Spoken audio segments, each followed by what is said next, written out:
Halo kawan-kawan semua, kembali lagi di channel Talastronik, channel yang berisi tentang video tutorial rangkaian sederhana. Jangan lupa like dan subscribe ya, agar channel ini terus berkembang. Terima kasih. Jangan lupa sediakan kopi agar teman-teman semua tetap melek dan segar. Bosku. Oke, kali ini Talastronik akan membahas tentang pembuatan desain PCB menggunakan isi IDEA. Oke, seperti yang kita ketahui bahwa ada beberapa software desain PCB yang bisa kita gunakan, seperti contohnya ada Freezing, Eagle, isi IDEA, Keychat, dan etc. Namun pada kesempatan kali ini saya akan membahas tentang isi IDEA, karena sejauh yang saya tahu berdasarkan pengalaman saya, software ini sangat mudah sekali digunakan. Saya sudah coba sendiri. Kemudian juga dia didukung dengan library yang sangat banyak, terintegrasi dengan library LCSC, kemudian juga GLC PCB, jadi memungkinkan kita untuk menggunakan banyak library dan itu terkoneksi dengan database-nya GLC PCB. Nah, ini tentu saja terintegrasi dengan LCSC atau Love Component Safe Cause. Oke teman-teman, isi IDEA sendiri itu memiliki berbagai macam feature ya, yang tentunya sangat bermanfaat untuk kita. Nah, salah satu feature yang paling aku suka dari isi IDEA itu adalah team collaboration, teman-teman. Kenapa sih? Karena dengan adanya fitur team collaboration itu memungkinkan aku kerjasama dengan temanku dengan cara yang lebih mudah gitu, teman-teman. Bayangkan aja kalau misalnya aku desain PCB mesti copy flash disk lagi manual atau kirim email gitu kan ke teman gitu kan. Kemudian temanku copy, kemudian harus edit dan sebagainya. Dengan ini akan lebih mudah. Nah, isi IDEA sendiri itu ada dua produk teman-teman, ada desktop client sama yang cloud. Untuk yang desktop client itu kita harus download dulu, kemudian kita bisa running di komputer kita baik offline maupun online. Sedangkan yang cloud itu ini adalah produk yang memang di hosted by isi IDEA sendiri di websitenya mereka. Nah, langsung aja kita ke icidea.com. Nah, kalau kita lihat tampilannya seperti ini. Kalau teman-teman udah login atau udah register, itu di pojok kanan atasnya itu akan ada nama atau ada fotonya teman-teman kayak gitu. Nah, yang bagian ini adalah isi IDEA Designer. Kalau teman-teman klik, maka teman-teman akan disuguhkan pada lembar kerja online atau cloud yang dihosted oleh isi IDEA Designer itu sendiri. Ya, jadi teman-teman bisa langsung edit di browsernya teman-teman masing-masing. Misalnya kayak saya nih pakai Chrome. Nanti lembar kerjanya muncul, kemudian saya tinggal kerja aja di situ langsung. Nah, video kali ini aku nggak akan menjelaskan fitur isi IDEA terlalu jauh dan terlalu detail, karena teman-teman langsung aja buka icidea.com, karena di sini banyak sekali video-video tutorial yang sangat mudah dipahami, jadi teman-teman langsung cekidot aja. Nah, untuk dapatkan yang versi client desktop itu atau desktop client itu teman-teman perlu download di sini. Nah, dan teman-teman tinggal sesuaikan aja, misalnya teman-teman pakai operating sistemnya pakai apa, Windows, Linux, atau Mac. Kebetulan saya pakainya Windows yang 64 bit, jadi saya download yang ini teman-teman.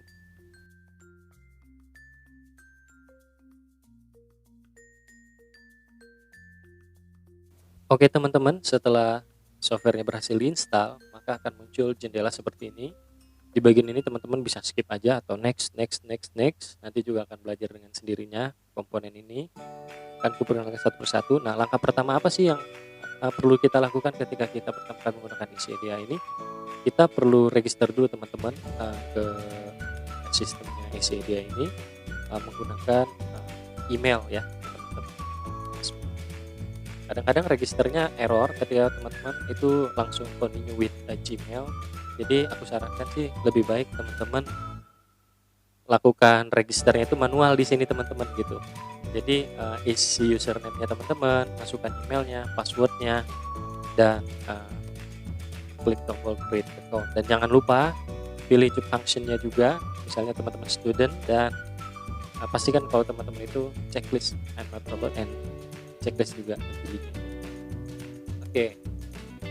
Setelah teman-teman sukses melakukan registrasi, maka langkah selanjutnya teman-teman bisa langsung login juga di sini. Tapi kalau misalnya login langsung with Google juga akan mengalami kendala juga, error.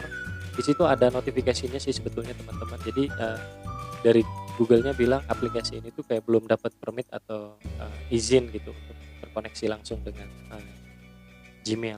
Oleh karena itu lebih amannya lagi kalau misalnya teman-teman login secara manual seperti ini. Tinggal masukin username yang tadi teman-teman buat waktu register, dan masukin juga passwordnya. Pastikan itu nggak salah kayak gini ya. Jadi teman-teman bisa login langsung tanpa harus ke browser, cukup di sini.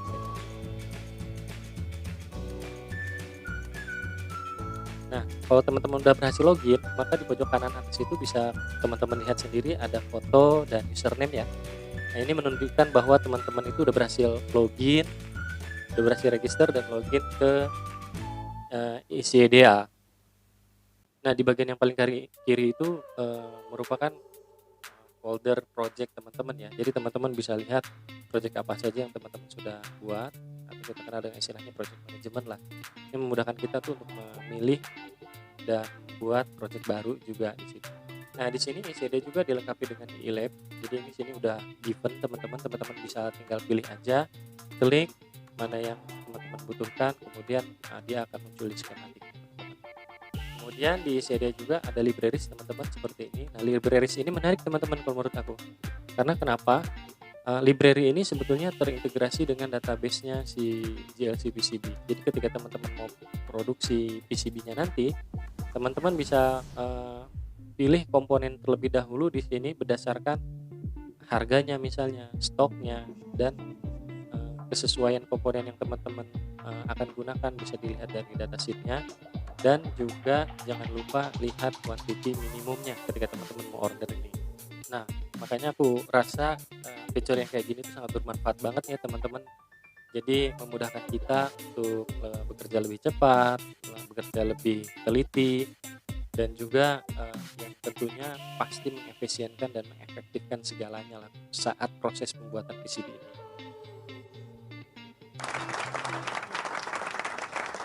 Nah, makanya untuk aku sendiri sebetulnya JLC PCB atau ICEDA ini juga menjadi salah satu alternatif ya dalam membangun atau membuat desain PCB kayak gitu. Karena ini menurut aku sih terasa sangat bermanfaat, efektif, efisien kayak gitu teman-teman. Nah, di sini aku contohin ketika aku coba klik salah satu komponen, di sini kita tahu daftar harganya berapa, kemudian kita bisa check out, kemudian bisa kita lihat datasheet-nya, kemudian stoknya, dan minimum quantity ketika kita benar-benar mau beli dari stok mereka. Nah, kalau kita klik tadi tanda PDF tadi itu refer sama datasheet. Jadi teman-teman bisa langsung download datasheet-nya di sini. Jadi library-nya apa, library komponen apa yang teman-teman pilih, teman-teman bisa langsung ketahui bahwa datasheet-nya itu apa gitu. Jadi teman-teman nggak akan keliru ketika mendesain PCB nantinya. Nah, ini bisa di save di lokalnya teman-teman. Jadi teman-teman nanti bisa simpan datasheet-nya jika teman-teman perlukan sewaktu-waktu nanti. Ya, sangat mudah banget kan teman-teman. Oke teman-teman, sekarang kita coba create project di ICEDA ya. Kita coba bikin skematik dan PCB. Di sini nah ada create team. Di sini nih teman-teman, aku suka banget fiturnya ICEDA yang ada di sini. Karena kenapa? Karena kita bisa collaboration sama teman kita. Kalau temenmu pakai ICEDA, aku pakai ICEDA, kita bisa collaboration di sini. Caranya gimana? Cukup summon aja namanya dia atau invite by email kayak gitu kan. Kalau misalnya teman-temannya udah pakai ICEDA, kita bisa langsung tanya aja akunnya apa, nanti bisa di invite atau di-summon di sini sebagai member gitu. Di sini membernya bisa jadi developer dan satu lagi maintainer kalau nggak salah, aku lupa. Yang jelas yang jadi owner itu yang meng-create project ini kayak gitu teman-teman.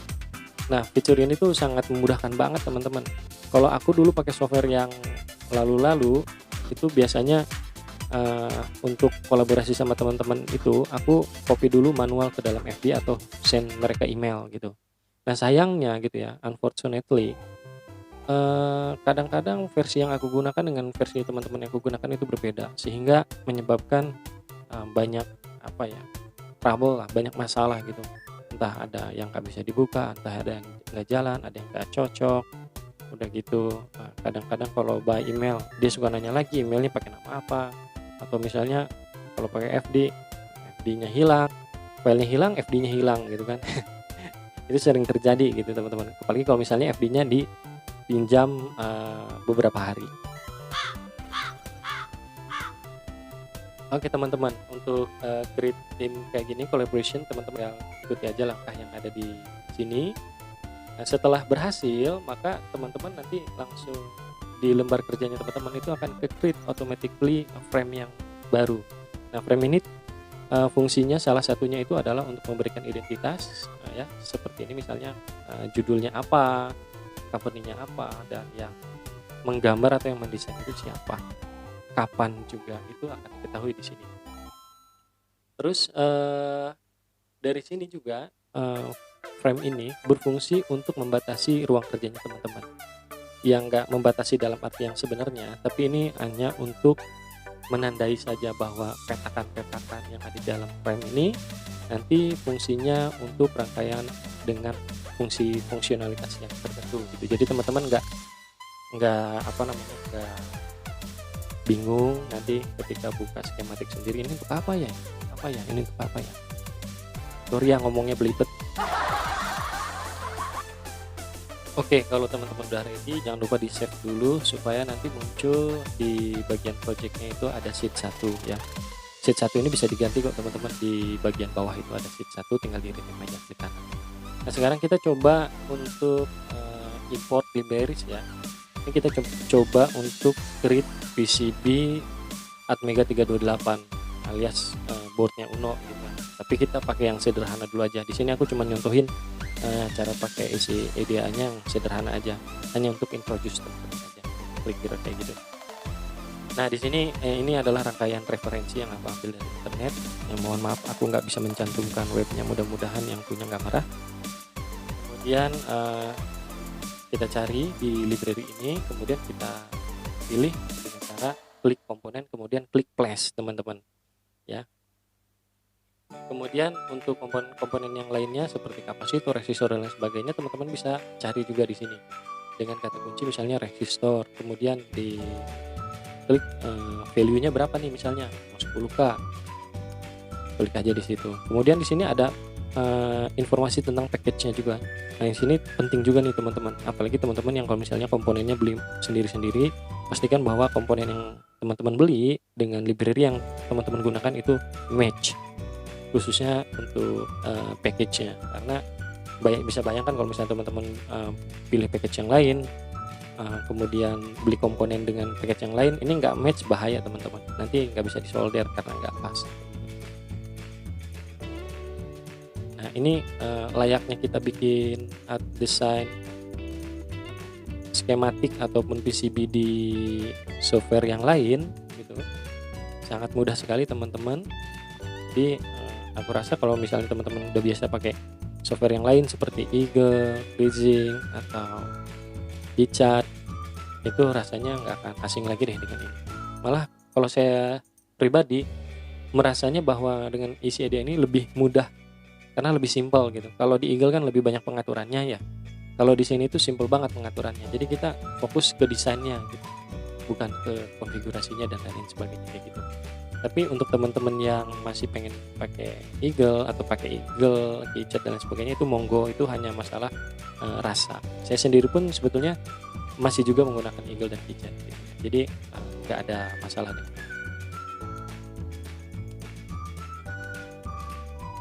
Oke teman-teman, kita import semua yang kita butuhkan di sini sesuai dengan rangkaian yang kita rujuk ya. Pastikan bahwa rangkaiannya itu benar dan tidak ada yang salah ketika teman-teman membuat rangkaiannya di skematik seperti itu. Oke ya, tinggal diikutin aja ininya, prosesnya. Mudah kan teman-teman, mudah-mudahan ini bisa menjadi salah satu alternatif buat teman-teman gitu ya, nyobain isi EDA itu ngerasain sendiri gitu, mudah atau gampang, mudah atau susah kayak gitu ya. Kalau misalnya teman-teman udah cobain, boleh share di kolom komentar atau misalnya ada yang mau pertanyaan-pertanyaan, kita bisa diskusi di kolom komentar juga gitu. Karena aku juga menggunakan isi idea ini baru. Kenapa aku bikin video ini, karena sebetulnya aku ngerasa software ini tuh berfaedah banget gitu, dan aku rasa aku harus share sama teman-teman aku, terutama teman-teman di sekitar aku gitu kan, supaya mereka juga migrate ke isi EDA secara perlahan dan bertahap kayak gitu, karena ada featuring collaboration itu memudahkan banget. Aku nggak tahu sih sebetulnya kalau di Eagle atau di KiChat gitu ada collaboration-nya juga atau enggak. Aku nggak sampai ke sana sih pemahamanku gitu ya, pengetahuanku. Mungkin kalau teman-teman ada yang tahu, silahkan tulis di kolom komentar, kemudian kasih tahu gitu ya. Jadi aku juga jadi jadi tahu gitu, teman-teman yang lain juga jadi tahu gitu.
Oke teman-teman, setelah rangkaiannya jadi, teman-teman jangan lupa save dulu ya, Ctrl S. Kemudian di sini juga kita bisa ngecek loh berapa estimasinya kira-kira harga yang dibutuhkan untuk membuat PCB dari desain yang telah kita buat, teman-teman, kayak gitu. Nah, dengan adanya bill of material ini atau BOM ini jadi estimasi nih buat bikin ini berapa banyak kayak gitu. Nah, BOM-nya sendiri itu bisa diekstrak teman-teman jadi file Excel dan di save di lokalnya teman-teman jika memang suatu waktu teman-teman perlukan. Misalnya kalau teman-teman mau belanja ke toko elektronik yang langganan teman-teman bisa bawa daftar ini gitu kan, untuk jadi acuan ketika teman-teman membeli komponennya kayak gitu. Nah, kemudian kita coba bikin PCB-nya, kemudian kita pilih tadi ada di RC check ya. Pilih aja teman-teman, dan kita bisa lihat di sini hasil checkingnya bahwa ada beberapa komponen yang belum terhubung kayak gitu. Nah, ini yang menyebabkan dia error. Nah, mengantisipasinya, ngakalinnya itu teman-teman tinggal kasih tanda silang aja di komponen yang dimana kakinya atau leadnya itu enggak terhubung ke bagian apapun kayak gitu, atau tidak terhubung dengan komponen apapun. Nah, ini caranya dikasih XXX atau silang-silang kayak gini. Tujuannya untuk memberitahu sistem bahwa kaki atau pin atau lead lah ya, ini memang tidak terkoneksi dengan komponen apapun. Jadi statusnya not connected atau NC. Nah, kalau misalnya sudah selesai teman-teman jangan lupa di save. Kemudian teman-teman bisa convert lagi to PCB. Nah, ini langsung masuk ke halaman PCB-nya. Ya teman-teman, tidak ada error dari DRC analysis. Nah, ini bisa teman-teman lihat juga di bagian sebelah kiri itu yang ada tanda foldernya. itu ada Nets dan DRC-nya. DRC-nya 0, artinya tidak ada error. Kemudian di sini teman-teman tinggal melakukan proses routing saja sebagaimana biasanya kalau teman-teman gunakan software di KiChat ataupun di Eagle.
Teman-teman, setelah semua jalur selesai di routing manual, teman-teman bisa menambahkan poligon di sini ya.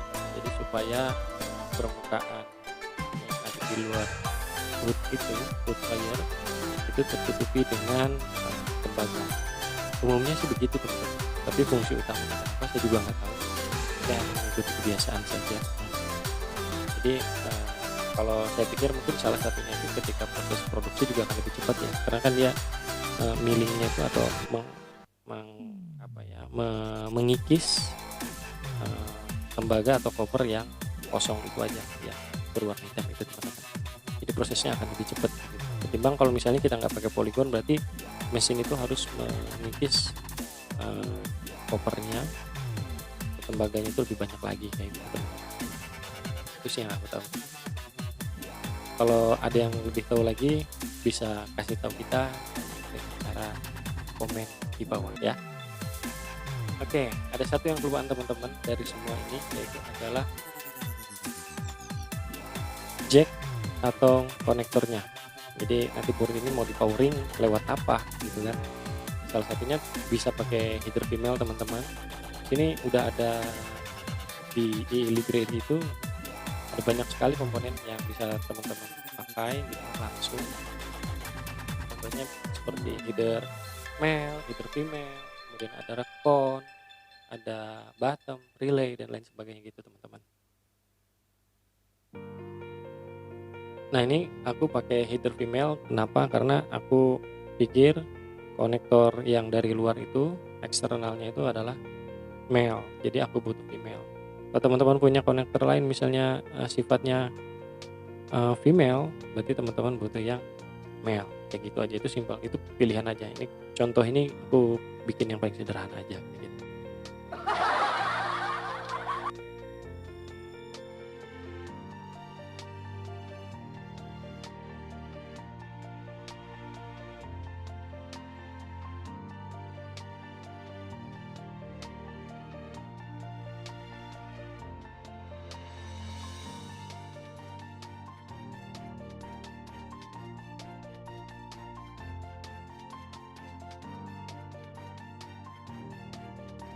Proses routingnya sudah selesai teman-teman, jangan lupa selalu di save ya, penting banget tuh. Oke, proses selanjutnya kita akan menambahkan poligon teman-teman, agar permukaan selain daripada wire, hole dan lain sebagainya itu area yang bebas itu akan ditutupi atau dilapisi oleh copper atau oleh tembaga.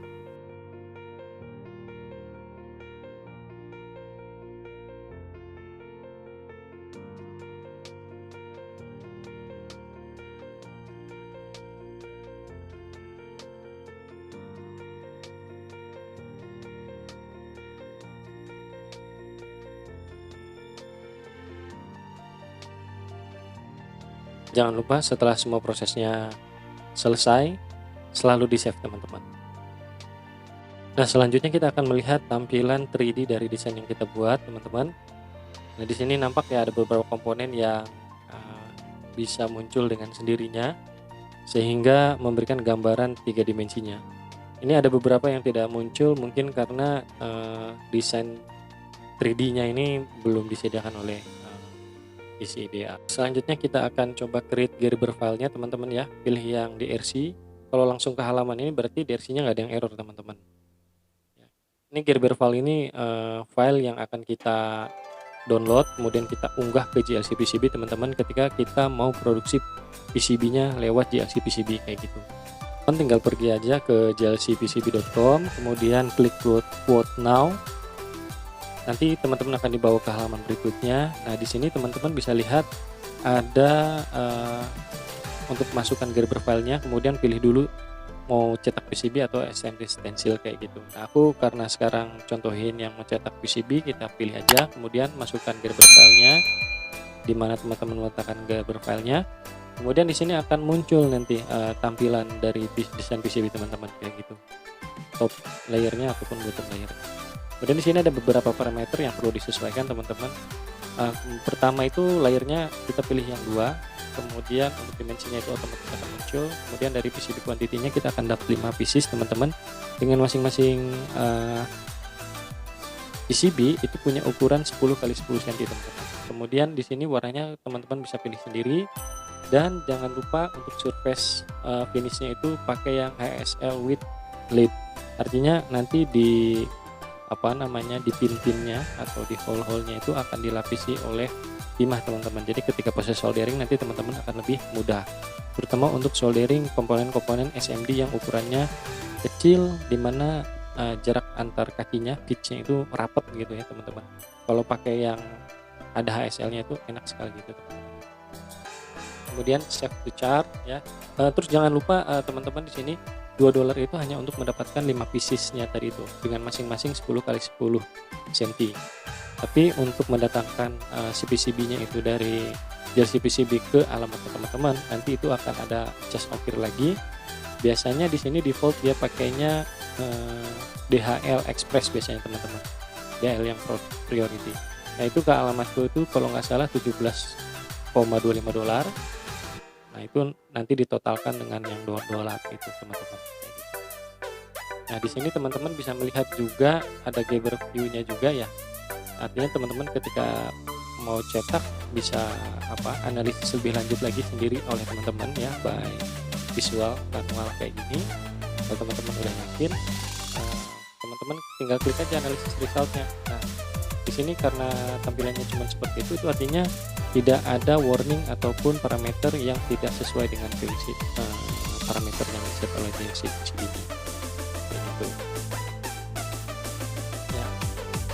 Kemudian ini adalah halaman selanjutnya. Ketika teman-teman mau check out, pastikan bahwa ketika teman-teman mau bayar, alamat yang teman-teman masukkan itu adalah alamat di mana teman-teman tinggal atau teman-teman mau dapetin PCB itu dikirimnya ke mana, kayak gitu. Itu jangan sampai nyasar teman-teman. Oke teman-teman, mungkin video kali ini cukup sampai di sini dulu. Aku harap teman-teman suka. Kalau suka jangan lupa like dan share serta subscribe. Thank you teman-teman.